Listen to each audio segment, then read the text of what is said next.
Me encantan los libros y leer, seguro que a ti te gustan también.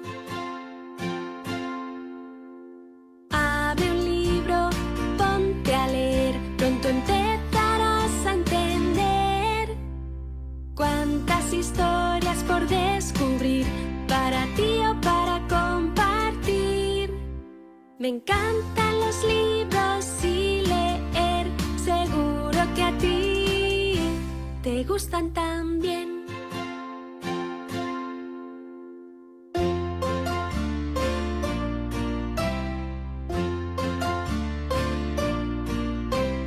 Ve a la biblioteca, ¡qué bien! O a la librería, también. Elige el que más te guste. Ahora sí, ¿cuántos libros hay para ti? Me encantan los libros y leer, seguro que a ti te gustan también.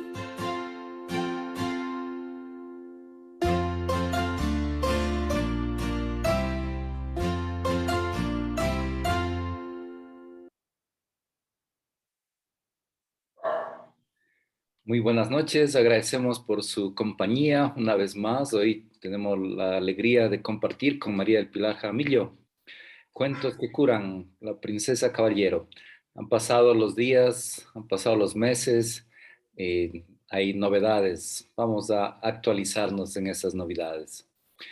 María del Pilar Jaramillo, diseñadora editorial de profesión, coordina proyectos educativos. Es voluntaria por más de 12 años, consejera familiar para eventos de crisis, acompañante de familias con cáncer y duelo. Autora del primer cuento sobre cáncer infantil en el Ecuador, La Princesa Caballero, y de la guía de apoyo para acompañantes de niños con cáncer. Un proyecto ganador de los fondos concursables del IFAIC, el Ministerio de Cultura, en 2018 y 19. Un proyecto nacido desde su experiencia de vida junto a su niña que enfrentó una leucemia de alto riesgo y cuyo objetivo es sensibilizar sobre el cáncer infantil, la empatía y la inclusión escolar, así como fomentar la lectura de temas sensibles. En torno a la pandemia ha escrito la guía para duelo por COVID y actualmente ejerce el voluntariado, realiza conversatorios y talleres para que su proyecto se difunda y sea un soporte para las familias ecuatorianas. El municipio de Quito le otorgó el premio Manuel Espejo por su labor de voluntariado en el presente año 2022.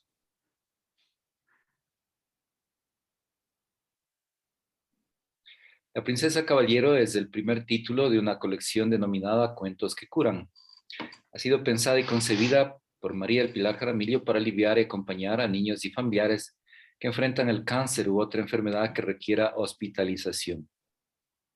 El mundo medieval cobra vida en el trayecto de esta princesa y su madre, que han salido de casa en busca de los colores y la luz que todo largo viaje necesita.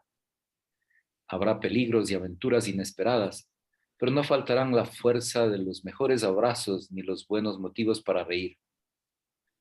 Mamita, ¿por qué son tan largos estos días de verano?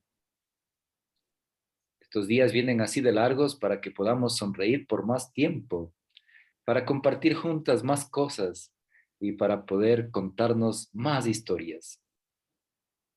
Que el verano infinito de este relato se quede en sus lectores para siempre. Bienvenida, María del Pilar. Muchas gracias, Jaime. Muchas gracias siempre por el espacio que me brindas acá y poder, como dices, actualizar un poquito este camino, ¿no? De cuentos que curan. La aventura continúa. Conversábamos, bueno, chateábamos, dicen, no, no hay nada nuevo. Digo, pues hay una publicación por allí en Instagram, la vi en la maratón del cuento, allí toda con peluca de color. Bloqueada. Se va Sí. haciendo muchas actividades, así que para nosotros es un gusto como Unicornio Multicolor, pues tenerla nuevamente con nosotros y valga la redundancia, ¿no?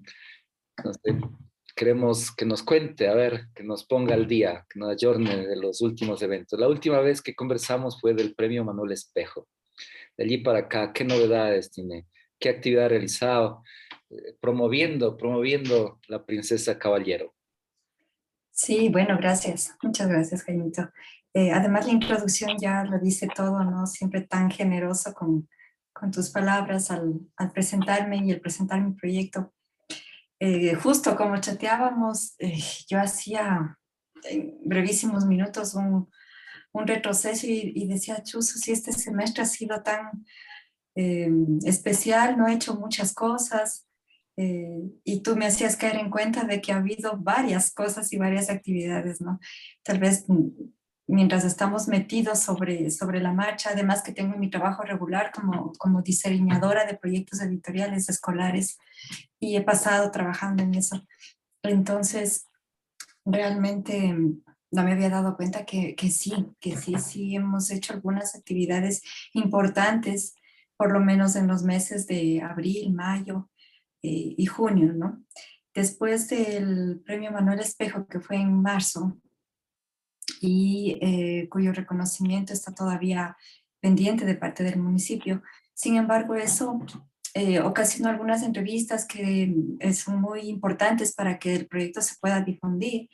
Y entonces, este mes de junio ha salido la entrevista que la revista Hogar logró hacerme, justamente para conocer un poco del proyecto, para conocer cómo nació, qué camino se ha seguido, qué paso se ha dado. Y es una publicación muy, muy bonita. Justo la tengo aquí, porque me han dado un espacio a doble página, una cosa que más que obviamente me pone súper contenta, pero más está aquí. Muy bien. Ahí mandamos un me encanta. Más que por hablar de mí, es porque me ha parecido muy interesante de que el proyecto llame la atención de medios importantes como una revista, ¿no? Y que se le dé el espacio para poder hablar sobre el tema del cáncer infantil, sobre un proyecto que está tratando ese tema sensible. Y entonces hablo un poco de lo que es el cuento, de qué se ha logrado con el cuento, qué se persigue con el cuento, cuáles son los objetivos, y sobre la guía de apoyo para familias con cáncer también. Entonces, incluso han creado un código QR para que la gente pueda escanear ese código y vaya directo al link de la web y puedan descargarse la guía, porque es un material gratuito para las familias que están con niños con cáncer. Entonces, esa experiencia ha sido muy linda. Claro que la entrevista la hicimos en febrero, en marzo que fue lo del premio, y la sacaron ahora en la publicación de junio, ¿no? Es como lo más reciente. Y como te decía, voy a tener el Instagram al lado mío porque las publicaciones son las que me hacen recordar los pasos que he dado. Y ha sido importantes las visitas a los colegios, sobre todo. Somos curiosos de ahí de las emociones. A ver, cuéntame, ¿cómo te sentiste allí en la entrevista, en el diálogo con la persona, la preparación previa, el contacto? ¿Cómo te contactaron de la revista Hogar? Cuéntame un poquito. Bueno, sí, por eso decía que a mí me llena de mucha alegría, de mucha satisfacción que periodistas y entrevistadores de medios, porque también estuve con el Mono López, ¿no?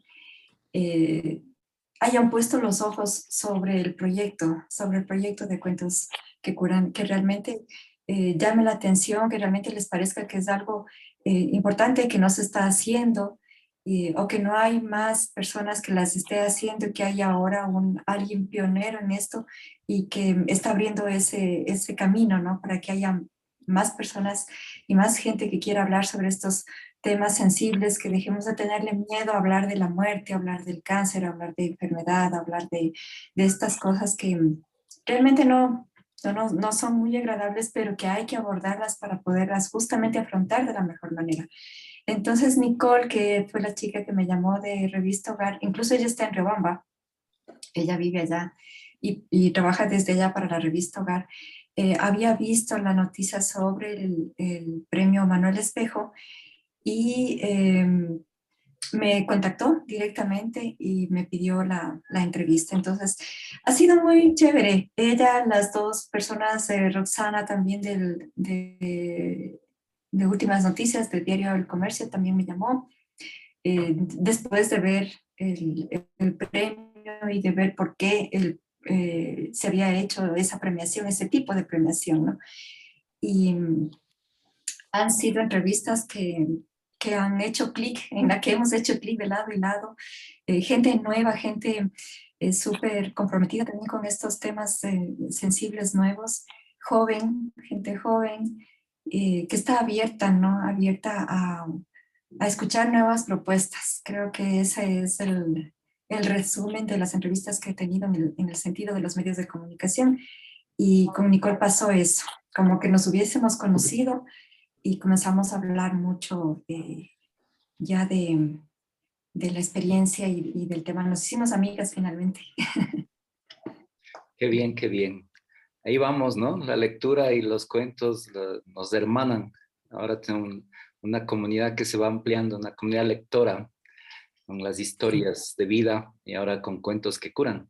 También nosotros felicitamos y nos alegramos de esas alegrías.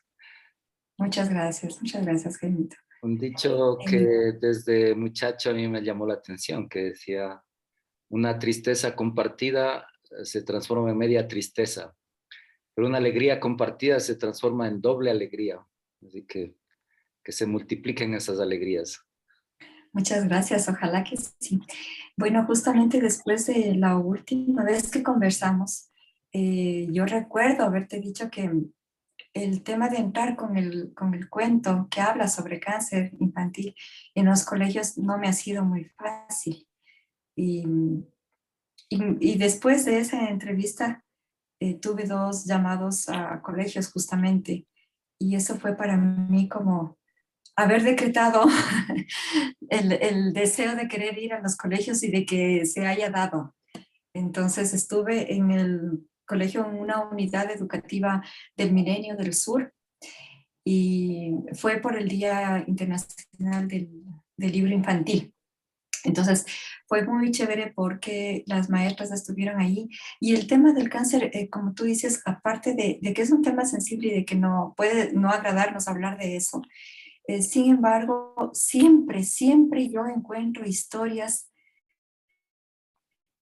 que nos ligan a cada uno hacia ese tema de cáncer, porque una amiga, porque un familiar, porque un hijo, porque un padre, todos tenemos siempre un tema de cáncer infantil dentro de nuestro entorno y de nuestra familia. Entonces no deja de ser ajeno para nadie, finalmente.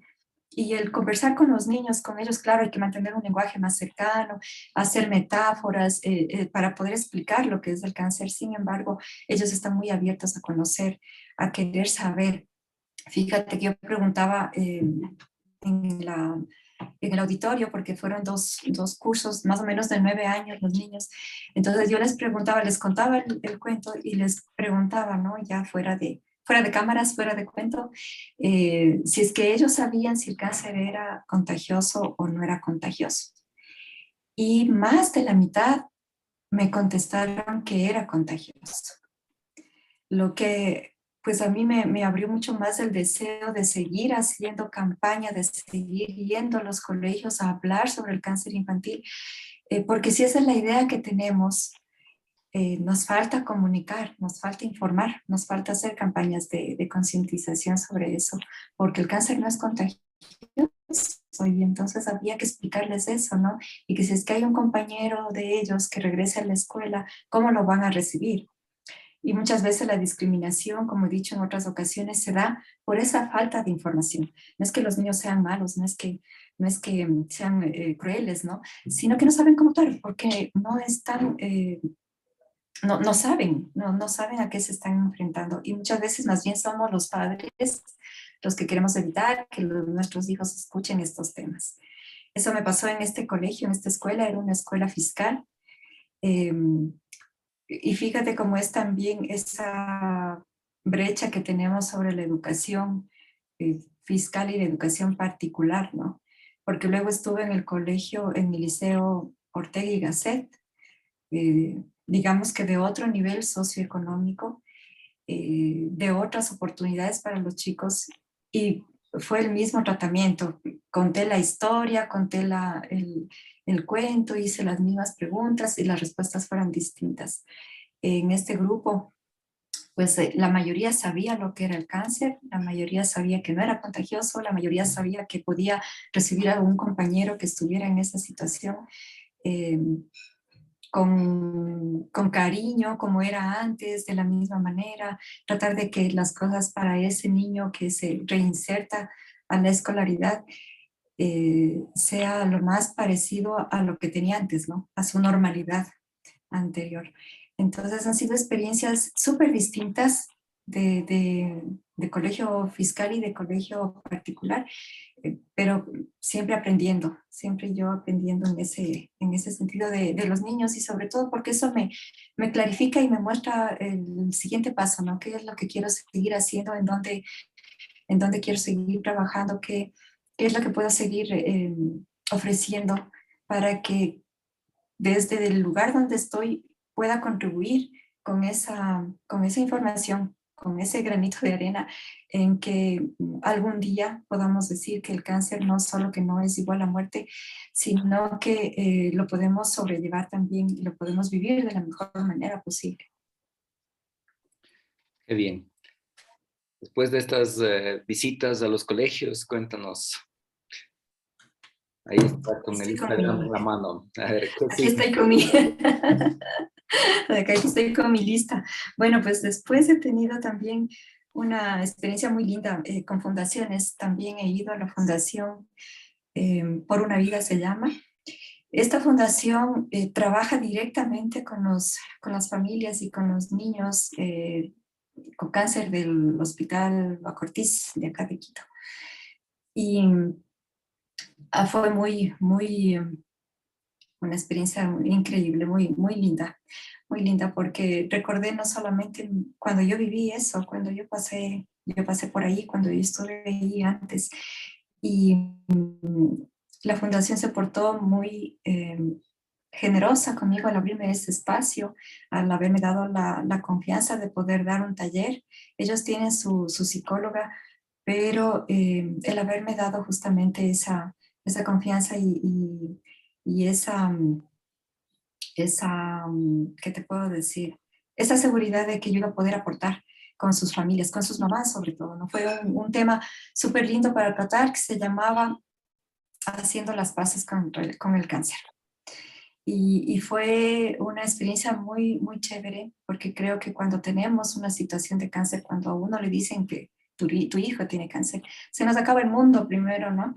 Y luego, claro, muchas veces nos quedamos en el momento del coraje, de la rabia, de la culpa, el decir, maldita enfermedad, y yo también lo viví, lo pasé, y es normal, pero hay que intentar que esos sentimientos no nos duren mucho tiempo, porque si no, no podemos hacer un proceso de resiliencia y entonces vivimos sufriendo todo el tratamiento de nuestros hijos. Y lo que es más conflictivo para ellos todavía es que nosotros intentamos siempre estar bien porque nuestros hijos nos ven, pero si interiormente todo el tiempo estamos batallando y luchando contra el cáncer, y contra lo que nos está sucediendo por el cáncer, entonces no vamos a poder reflejar lo que queremos hacia nuestros niños, que es como darles un poco de paz en medio de la tormenta, como decirles que no están solos, que nosotros estamos con ellos, que sentimos lo mismo. Entonces, hacer las paces con el cáncer fue un taller muy lindo.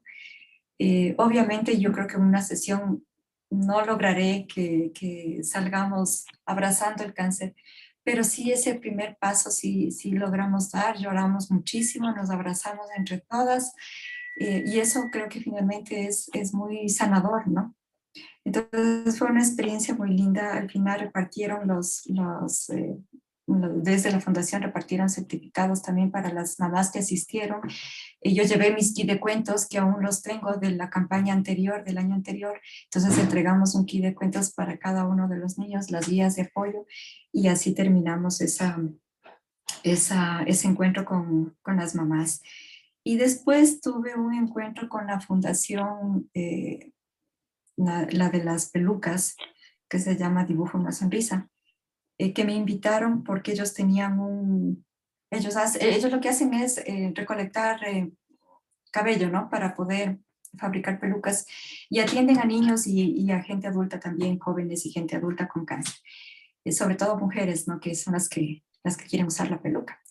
Mi hija nunca quiso, te cuento entre paréntesis acá, porque le picaba la cabeza, ¿no? Era pequeñita, así que como que, pues ella un día le pusieron la peluca que nos regalaron y le botó por un lado. No quiso ponerse nunca la peluca porque más bien le estorbaba. Había que sostenerle, ponerle cosas y en el cabello parecía un foco el cabello de ella, o sea, se resbalaba la peluca, le picaba, no. Entonces dijo, yo no quiero usar eso y ya. Pero claro, los jóvenes, por ejemplo, las niñas jovencitas que ya están en edad en que quieren verse bonitas, en que quieren verse bien, pues a ellas sí les hace y les suena mucho la peluca y las mujeres adultas también, pues, ¿no? Entonces ellos tienen una ceremonia especial que se llama la coronación de las pelucas y eran cuatro chicas a las que les iban a coronar con su peluca y me invitaron para ser parte de esa ceremonia especial. Entonces fue muy lindo, fue una experiencia también muy, muy linda. Yo trabajo más, estoy más cerca con los niños, pero encontrarme con mamás, era una abuela incluso que tenía un cáncer de mama. Eh, es otras historias, ¿no? Es recoger otras historias y otras vivencias. Sin embargo, me llena muchísimo de que el cuento no sea solo para niños, que finalmente alguien adulto, un paciente o una paciente adulta que esté pasando por cáncer, si lee el cuento, va a volver a encontrar y va a regresar hacia esos sentimientos de niño donde no te faltaba las emociones, la magia, el color, ¿no? Dentro de todo lo que se cuenta en el cuento. Y de alguna manera eso inyecta un poco de energía, ¿no? Entonces eso fue lo más bonito también de ese encuentro. Qué bien, ¿no? La aventura sigue. Sí, la aventura sigue. Después estuve en una feria que hace la Fundación Cecilia Rivadeneira, de la que soy voluntaria, ya les había contado en otras ocasiones, y ellos están ahorita muy interesados en impulsar la biblioteca de la Fundación Cecilia Rivadeneira, que tiene familias con niños con cáncer. Y esta biblioteca está siendo impulsada por los chicos de la Universidad de San Francisco de Quito. Entonces hubo dos eventos ahí en los que participé, que primero fue una feria de libros, estuvimos junto con el estuvimos también con el Oso Lector, que son librerías infantiles, y dentro de la feria de libros se realizó también taller de lectura para los visitantes. Yo siempre aprovecho todos estos encuentros para no solamente contar el cuento, sino que hablar un poquito del cáncer infantil, ¿no? Ya sabes que ese es mi objetivo, que quiero que todo el mundo se entere de que existe el cáncer infantil, y de que puede ser una manera de vivir, que no es ya igual a muerte, es simplemente un estilo de vida distinto al que tienen los demás. Y ese es mi mensaje. Y después, bueno, de esto hubo también en la ceremonia, eso ya fue el 1 de junio, que es el Día del Niño. Por el Día del Niño la Fundación hizo un programa especial y igual leímos cuentos. Yo leí por primera vez, porque siempre leo mi cuento, pero por primera vez leí otras historias con los chicos, porque los niños de la fundación que son pacientes ya me habían escuchado, ya se saben el cuento, ellos ya de memoria, entonces obviamente había que contar otras historias. Y me estrené ahí como haciendo motivación lectora, que para mí fue una experiencia nueva, porque contar historias no es tan sencillo, ¿no? No es tan sencillo realmente. Lograr la atención de los niños tiene sus truquillos, o sea, tienes que ponerle no solamente las ganas del corazón, sino que hacer las puntuaciones precisas en el relato, los sonidos, el tono de voz. eh, Todo esto es casi como hacer un teatro hablado, ¿no? Porque tiene que ir acompañado también de la forma corporal, de cómo te expresas, lo que dices, para lograr mantener la atención de los niños. Entonces, me quedé con muchas ganas de tal vez hacer un cursillo de cómo contar cuentos para que pueda contar otros cuentos y no solo La Princesa Caballero, que claro, ese me sale muy bien porque es mi historia, pero ya con otros realmente sí se necesita un poco de formación. Me encantaría formarme un poco más en lo que es motivación lectora. Pero estuvo muy bien para ser la primera vez. Qué bien. Y pienso que eso engancha también ya con la lectura en Girándula, en el mes de junio. Ah, esto fue en mayo, me parece, a finales de mayo que hacen el Maratón del Cuento. Mm. No, no estuve en stand, he participado en stand antes de la pandemia, estuvimos en un stand ¿cómo se llaman? Unos chicos nuevos de una editorial independiente, se me fue el nombre. Se me fue el nombre. Bueno, estuvimos con ellos varios autores independientes. Pero esta vez para el Maratón del Cuento no participé en stand, pero participé en lectura de cuentos, que fueron 2 días. Entonces estuve ahí y muy chévere coparticipar con otros escritores famosísimos y grandes escritores, ¿no? Estuvo Edgar Allan García, estuvo Alicia la Antigua, ¿cómo se llama? Con los chicos que hacen picnic de palabras, estuvieron también tampoco me acuerdo, Tania y su esposo, que tienen un proyecto que se llama Yo Amo Leer. Yo Amo Leer, son buenísimos ellos para contar historias. Camiluna, bueno, estuvieron infinidad de escritores, ¿no? Y ahí tuve un espacio también para poder leer el día sábado y el día domingo. Ahí fue que fui con el peluquín morado y con mi títere. Y por ahí una de las asistentes me ayudó también a poderme asistir en el cuento. Llevé unas láminas grandes que tengo del cuento para poderlo contar. No fue una lectura, fue un cuento relatado. Entonces es otro tipo de motivación lectora la que se hace ahí a través de la imagen y a través del relato, ¿no?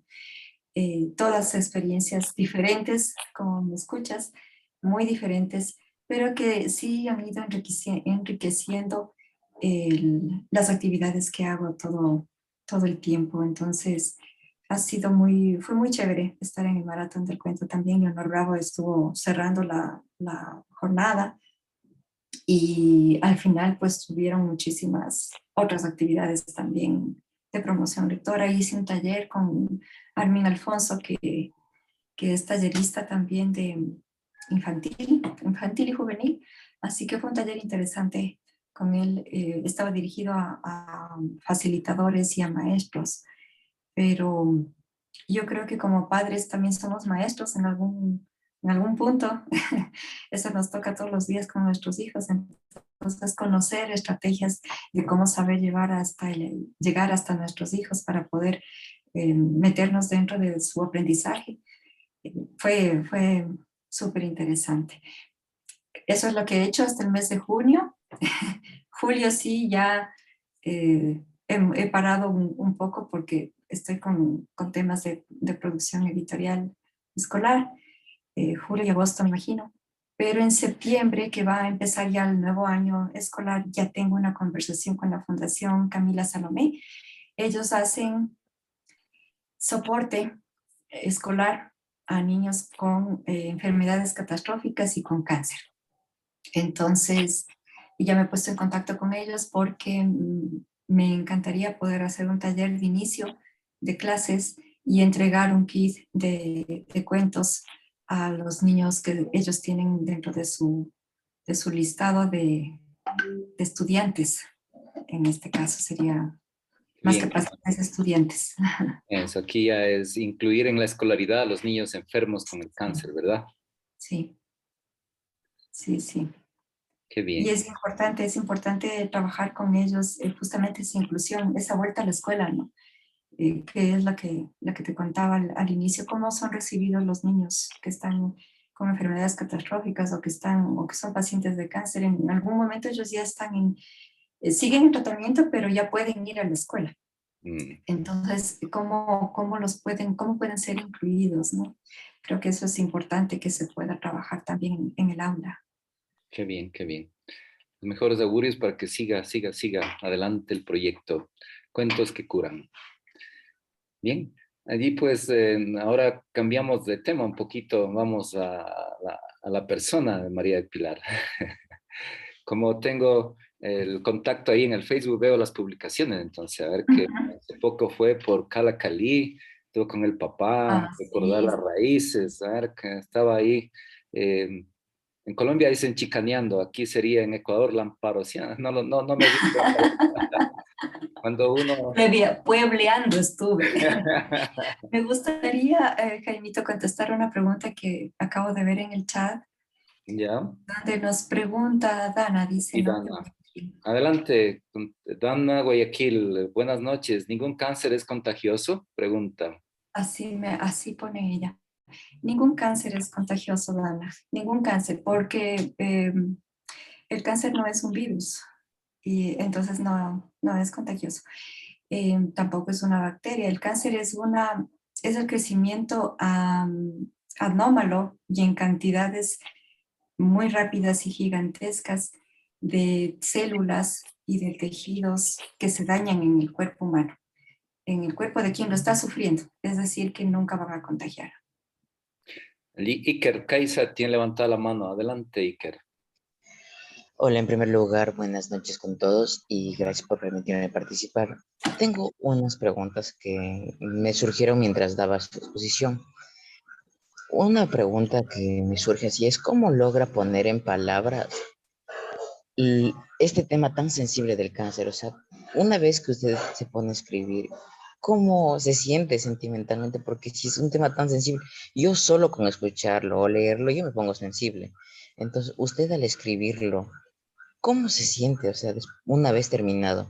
Creo que es una etapa, o sea, yo, por ejemplo, cuando leo Svetlana Alexievich, me termino quebrantando. Y he llegado a llorar como 6 veces en una sola página. Al tocar un tema tan sensible como esto y que son de los niños, ¿cómo puede ponerlos en palabras para que un niño lo entienda y cómo contarlo de una manera que no duela? Eso. Gracias, Iker. Es una pregunta muy valiosa y muy pertinente para el tema que estamos tratando. Eh, y no estás lejos de lo que a mí me ha pasado, no estás lejos de imaginarte realmente lo que sucede, ¿no? Eh, yo lo viví y creo que la vivencia, esta parte de la experiencia de haber pasado lo que pasé con mi niña, hace que sienta las cosas de una manera totalmente directa, ¿no? O sea, no es una historia que estoy contando, de que alguien me contó, es una historia que yo viví. Y lo que sí tengo que decirte es que sí he llorado y he llorado muchísimo. Ha sido un proceso muy terapéutico. Alguna vez en este mismo espacio conté justamente cómo había sido ese proceso. Y, y claro, fíjate que mi nena falleció en el 2006. Sí, y a partir del 2006, bueno, yo tuve un par de años un poco perdida dentro del duelo, con un duelo estancado que no podía resolver, que no me encontraba. Tenía mi otro hijo que me ayudó muchísimo tener otro hijo en quien invertir todo eso que mis atenciones, mi cuidado y todo el tiempo, incluso que había perdido de poderlo ver crecer a él por estar 2 años en el hospital. Y entonces eso me ayudó. Después me ayudó mucho entrar a la fundación donde comencé a hacer voluntariado y comencé a acompañar a las madres que estaban en el hospital.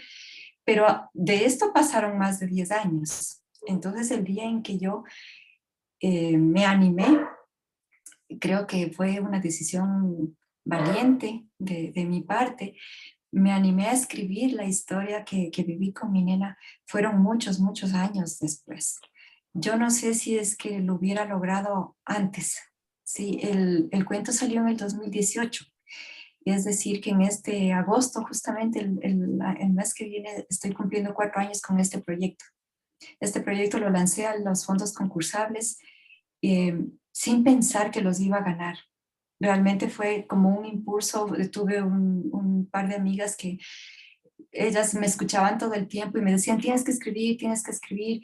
Y me empujaron a lanzar la propuesta al Ministerio de Educación y Cultura y gané este proyecto. Y entonces solamente cuando gané dije, ya, ahora ya me fregué, ¿cómo lo voy a hacer? Yo no soy escritora. Y esta propuesta yo pensé que no iba a salir. Más o menos me pasó lo mismo con el Manuel Espejo, que mandé toda la propuesta y no, pues, no pensé que iba a ganar. Pero una vez que estuvo ese premio ahí y que tenía los fondos para poder producir el cuento, entonces me puse en el plan. Y tuve una editora muy buena que fue no solamente mi amiga, fue como mi psicóloga, fue como mi terapeuta, fue mi paño de lágrimas, porque cuando comencé a escribir, yo escribí lo que salía, lo que sentía. Y entonces si yo algún rato pudiera leer esa primera versión, lloramos todos y no pasamos de un párrafo porque ese escrito destilaba llanto, destilaba dolor, destilaba todas esas sensaciones que tenía yo en ese momento. Así que más bien fue la primera, el segundo intento, fueron muy terapéuticos. Fue un ejercicio de catarsis personal. Porque obviamente después de eso, tener esa versión para aterrizarla después en un cuento infantil, esa fue otra historia. El cuento infantil tiene que tener, para que pueda llegar a niños, tú sabes, Iker tiene que tener elementos mágicos, tiene que tener personajes, ¿no es cierto?, mágicos que llamen mucho la atención de los niños, mucho color, etcétera. Y entonces ese es otro trabajo. Después de mi momento terapéutico y catársico, entonces logré aterrizarlo en palabras para niños. No te puedo decir, los niños nunca lloran cuando leen el cuento y cuando lo leo con ellos, nunca lloran. Ellos tienen otra manera de ver la vida, tienen otra manera de aceptar las cosas. Pero si leen las mamás sí lloran, porque nosotros los adultos estamos hechos de otra, estamos hechos de un cúmulo de historias que ya llevamos dentro. Sabemos las cosas que deberían pasar y las que no deberían suceder porque no nos parece que fueran justas, que es como vivir el cáncer de un hijo. Entonces, pero los niños no, ellos se adaptan muy bien. No sé si tenemos tiempo, Jaimito, si es que no sé si quienes de los que están aquí han visto el cuento, le puedo ir mostrando tal vez. Sí, sí, adelante, puede compartir tranquilamente. Voy a compartir la pantalla y si es que están de acuerdo todos, podemos repasar La Princesa Caballero. No la Adelante. voy a leer porque es muy largo, pero... Nos haces la narración que has hecho a los niños. puede ser. Claro. Disculpe una pregunta. ¿Cómo puedo conseguir la Princesa Caballero o cómo se me está manejando? ¿O lo puedo encontrar en internet directamente? Tengo una versión digital en internet que sería digital, pero no sé si tú estás en Quito. No, viajo a Quito una vez al mes, pero yo viajaría la próxima semana recién. Estoy viviendo en Ya. la ciudad de Orellana, en la provincia de Orellana, en la ciudad de Roca. Estás en el oriente. Sí, correcto, pero viajo Ya. la próxima semana, por ejemplo. Viajo que Ya. una vez al mes. Pues yo puedo dejarte los contactos y cuando estés aquí, pues nos encontramos o te mando a dejar en algún lugar el cuento y si es que es para un paciente con cáncer, adjunto la guía de apoyo que es gratuita. No, porque realmente me pasó algo similar. Cuando tenía 11 años, yo no sabía qué. Y mi mamá falleció con cáncer. Y Ya. entonces no sabía. Y creo que ese tema que tocó en La Princesa Caballero sería algo que en lo personal me interesaría leer. Porque no sabría. O sea, me siento como identificado, pero unos Claro, años antes. Y es claro. por eso. Chévere, chévere, con muchísimo gusto. Con muchísimo gusto y que solamente me escribes si es que te animas por el cuento. Ahorita te lo voy a mostrar para que veas cómo está. Obviamente el equipo con el que trabajé es increíble. El cuento está ilustrado por Guido Chávez, que él hace mucha ilustración de infantil. Entonces él hizo un gran trabajo con este cuento porque yo le pasé las fotos que tenía de mi nena él no la conoció, pero se metió tanto en la historia y tuvimos tantas sesiones juntos que fue como que lo hubiera conocido. Entonces, este cuento tiene 7 capítulos, lo dividí por capítulos porque mi idea era contar toda la historia. Cada capítulo podría ser incluso un cuento, ¿no? El primero se llama La princesa caballero y aquí digo que la princesa caballero tenía 2 rayitas por ojos y unos cachetes amplios que custodiaban una sonrisa muy amplia, que le gustaba el maduro frito y escuchar las palomitas de maíz sobre la sopa caliente.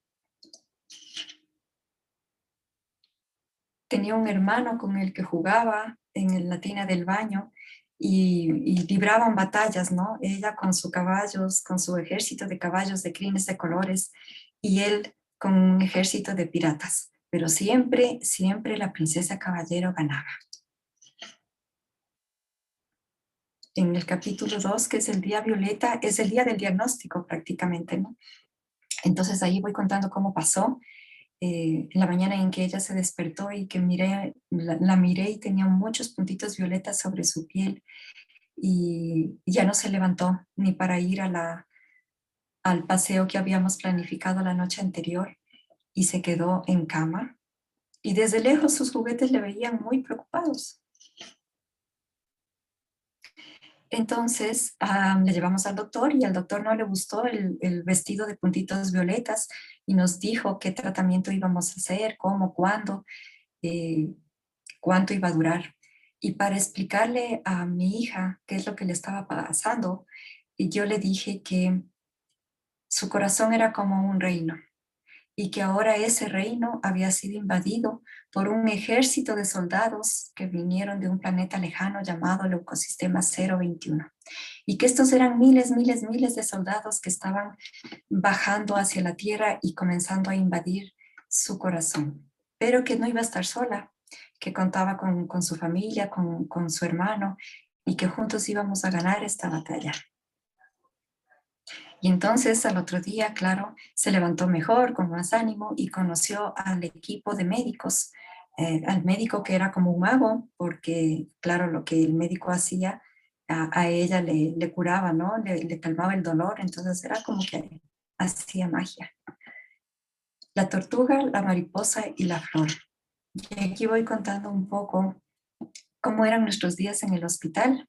Entonces, pues digo que la princesa caballero era una princesa que conocía la historia de todas las montañas y todos los bichos, ¿no? Y le encantaba contárselo a la doctora Sofía, que era la preferida de ella, tenía un lápiz con un borrador que hacía cosquillas en la nariz para que los niños se puedan dejar tomar la temperatura o pincharse, ¿no? Y esta es una historia que ella se inventaba y que contaba. Y bueno, un día en uno de nuestras consultas externas, el médico habló conmigo, dice el médico habló con la mamá, diciéndole que no había sido suficientes todas las armas ni todas las batallas libradas hasta ahora y que habría que irse a un lugar muy lejano donde podrían encontrar la cura para su cáncer. Y entonces, claro, la mamá supo enseguida que iba a ser una travesía difícil. Un nudo se le hizo en la garganta, pero también sabía que le esperaban nuevas aventuras y nuevas historias por vivir junto a su hija. Y es así que llegamos el camino de Higos, cuando atravesamos todo el océano y llegamos hasta Murcia, al nuevo hospital, donde nos dieron la bienvenida entre clowns hospitalarios, enfermeras, los duendes que nos recibían. Y en las tardes de verano, cuando ella estaba bien, salía a jugar fútbol con 6 compañeros. Era la única mujer, entonces sus compañeros siempre hacían que ella pudiera meter el gol. Su mamá siempre le veía desde lejos muy preocupada. Pero ella decía, déjame mamita, déjame ahora que quiero correr, que quiero saltar. Y entonces nuevamente el doctor volvió a indicarnos que todavía no estaban siendo suficientes todas las armas y todas los tratamientos que habíamos hecho hasta ahí y que era necesario hacer un trasplante de médula. Y entonces yo le explico a mi hija porque ella preocupada me dice, ¿qué es un trasplante de médula, mamita? Y entonces yo le digo, trasplantar es poner algo en otro lugar. Es como llevar unas flores a otro jardín y sembrarlas otra vez. Lo que harán los doctores será plantar en tu reino muchos soldados buenos y sanos para que ganes la batalla y vuelva por fin la paz. Este trasplante de médula iba a ser realizado en otro hospital, entonces nos llevaron de Murcia hasta Barcelona. Y en las noches en que pasaba visita a la doctora, ella se había inventado que para que pueda ser pinchada o tomada la temperatura, cada persona que la iba a visitar iba a colocar una pieza en un rompecabezas de 500 piezas que ella se había propuesto armar. Y entonces hay una conversación muy chula con su doctora, ¿no? Y en la época navideña, todo se tornó rojo y verde, y aunque estábamos en invierno, hacía un buen clima dentro de la burbuja. Y entonces a ella le explico que es como irse a una misión intergaláctica y nos preparamos para esa misión. 45 días pasamos en esta burbuja hermética una vez que le realizaron el trasplante de médula y logramos salir con el alta, era Navidad y para nosotros fue el mejor regalo que pudimos tener en Navidad. Estábamos solo las dos, ¿no? Mi hija y yo. Y claro, extrañábamos también muchísimo a nuestra familia, extrañábamos la comida incluso, extrañábamos los horarios, extrañábamos todo. Y puedo leer este pedacito. Una mañana, sin saber por qué, la princesa Caballero despertó más temprano de lo normal. Llamó a su mamá y le dijo, abre la puerta, mamita, que he visto un rayito de luz empujando las cortinas porque quiere entrar. Y al acercarse a la ventana vieron el jardín más hermoso e inesperado de sus días allí. Las flores se abrían y miraban al sol. Nena, ha llegado la primavera. Nunca en toda mi vida he visto tantas flores, contestó la princesa. ¿Podemos llevarlas a nuestra casita? La princesa había vuelto a saltar como una rana sobre su cama. La mamá se inquietaba. Nena, no brinques, que te dolerán las piernas. No importa, mamita decía, me das ibuprofeno. Hoy déjame saltar, mañana no sé si podré, pero hoy estoy feliz y tú deberías saltar conmigo. Las dos se rieron mucho y sí, la mamá tenía ganas de saltar con ella, de tomar sus manos y rebotar entre la cama y las nubes como si estuvieran en el jardín al aire libre y comprendió el mensaje que su hija le estaba dando. No importa lo que suceda mañana, vive hoy con todas tus fuerzas, salta, canta, baila y ríe con la alegría de las luchas ganadas y la certeza de haber conquistado el mundo un día más. Y entonces este es el final de la historia de la princesa Caballero, en donde la mamá le dice, así vamos a estar mi princesa Caballero juntos por siempre. Y tenía razón, porque hay cosas que la mamá dragona sabe muy bien y eso no se discute. Voy a dejar de compartir la pantalla para cerrar el... Muchas gracias. Sonrisa, una carita. Sí, cada vez que te escuchamos nos conmueve y estamos allí pues atentos. Ahora que se habla de la educar en las emociones, ahora que el desafío, la pandemia ha puesto en el tapete las emociones, que no es solamente la razón, sino también las emociones. Pienso que durante todo ese tiempo las emociones fueron muy intensas, muy vividas con mucha fuerza y eso queda grabado en la memoria. Sí, sí, sí, por supuesto que sí. Y creo que bien lo dices tú, necesitamos permitirnos a nosotros mismos sentir lo que se tenga que sentir. Si es que es alegría, si es que es dolor, si es que es llanto, si es que es decepción, si es que es frustración, culpa. Tenemos que permitirnos sentir todo eso porque es la única manera de que drenamos todo lo que tenemos adentro, ¿no? En el mes de, ya no recuerdo, mayo creo, terminé, justo hice una formación en la Escuela de la Muerte, se llama el lugar donde me formé. Y hice una formación sobre la muerte. Había hecho otras, de hecho tengo una formación como acompañante de duelo, pero una cosa es entender lo que es el duelo y otra cosa es entender lo que es la muerte y todas las manifestaciones que tiene la muerte, ¿no? Y creo que también esta parte de formarme, de abarcar estos contenidos, estos temas de forma más profesional, también me ha ayudado muchísimo para que yo pueda acompañar a las familias que están pasando por eso. Y una de las cosas que pues en esta escuela nos insistían muchos en esto de permitirnos sentir lo que tengamos que sentir. Aquí hay un librito en el cual la ladrona es la que narra, la ladrona de libros, la muerte narra la muerte. Ella narra la historia. La ladrona de libros, Qué interesante. Marco Zusak. Te lo recomiendo. Lo voy a buscar. Suena muy bien, suena muy, muy interesante, de Si verdad. no lo tienes, me lo pides, te lo hago llegar, el librito. Ya, chévere, chévere, Jaimito. Muy bien.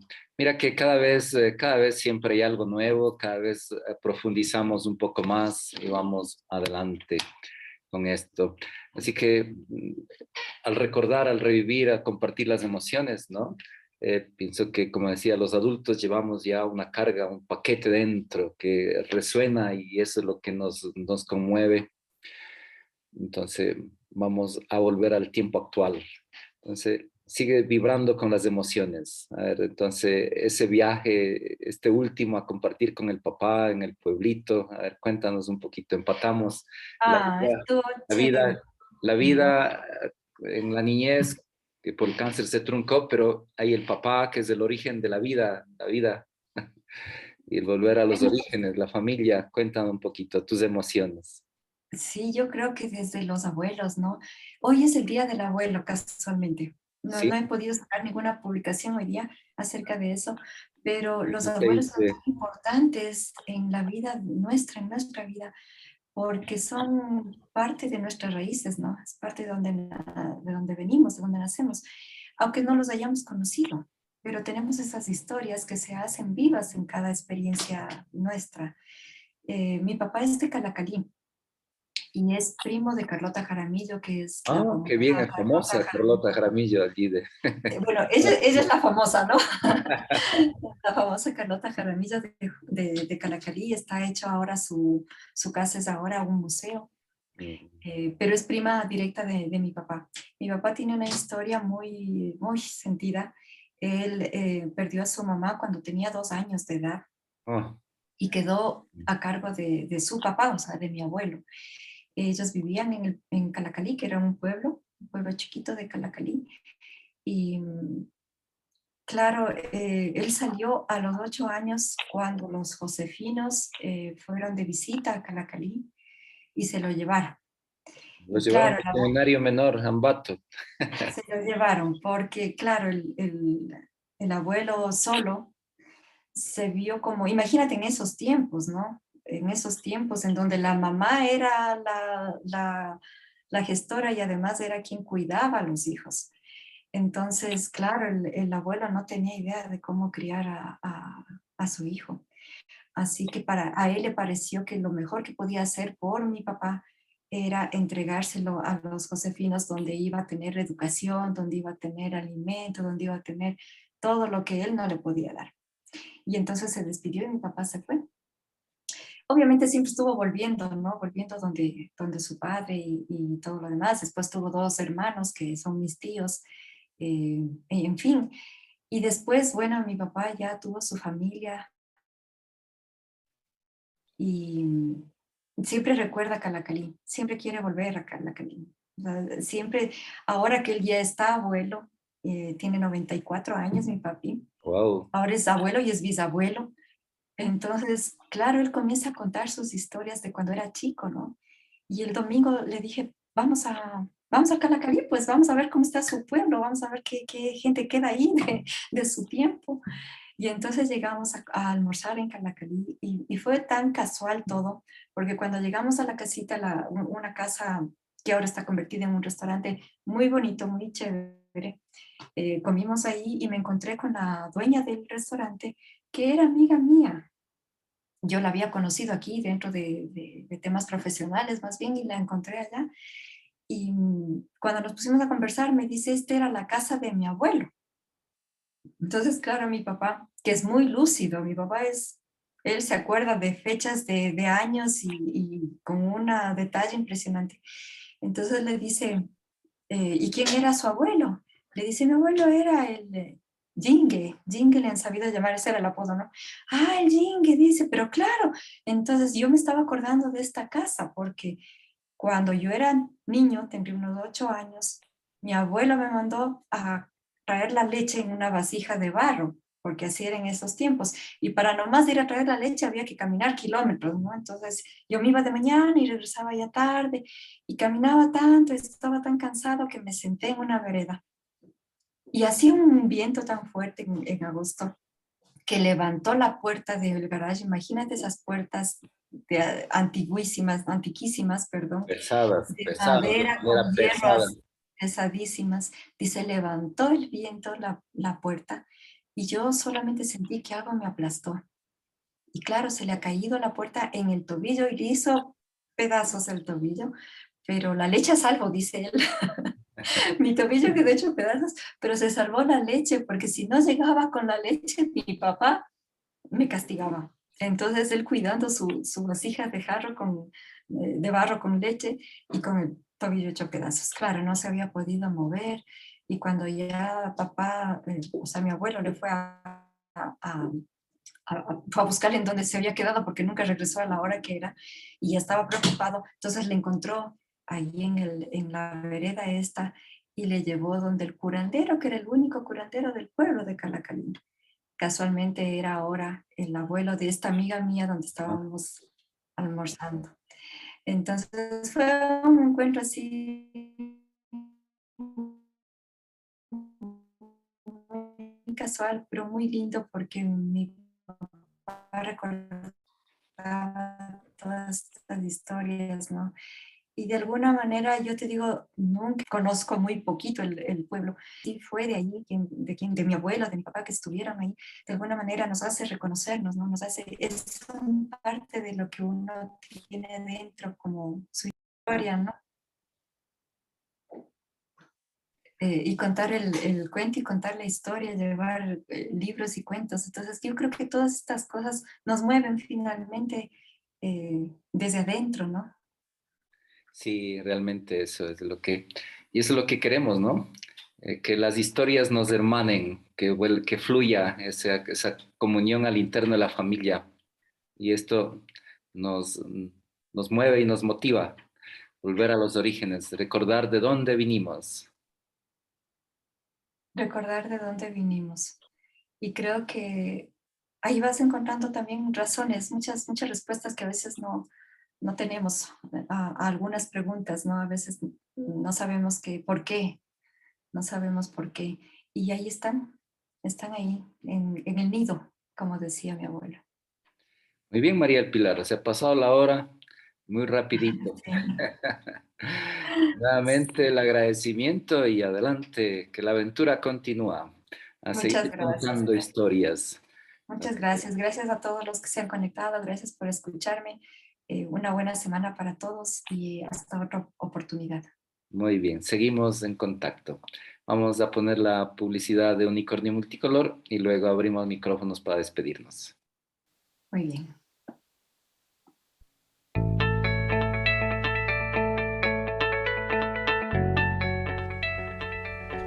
Unicornio Multicolor se dedica a la promoción de lectura y talleres de lectura. Promueve al lector a continuar enganchado con el mágico mundo que los libros nos ofrecen. Unicornio Multicolor. Animar a nuestros hijos a leer desde pequeñitos es muy importante para que cuando crezcan tengan interés por la lectura. No se trata de enseñarles a leer desde bebés, sino que descubran el fascinante mundo de los libros. Unicornio Para contactos, comunícate al 098-509-9085. Unicornio multicolor, soñar para crear.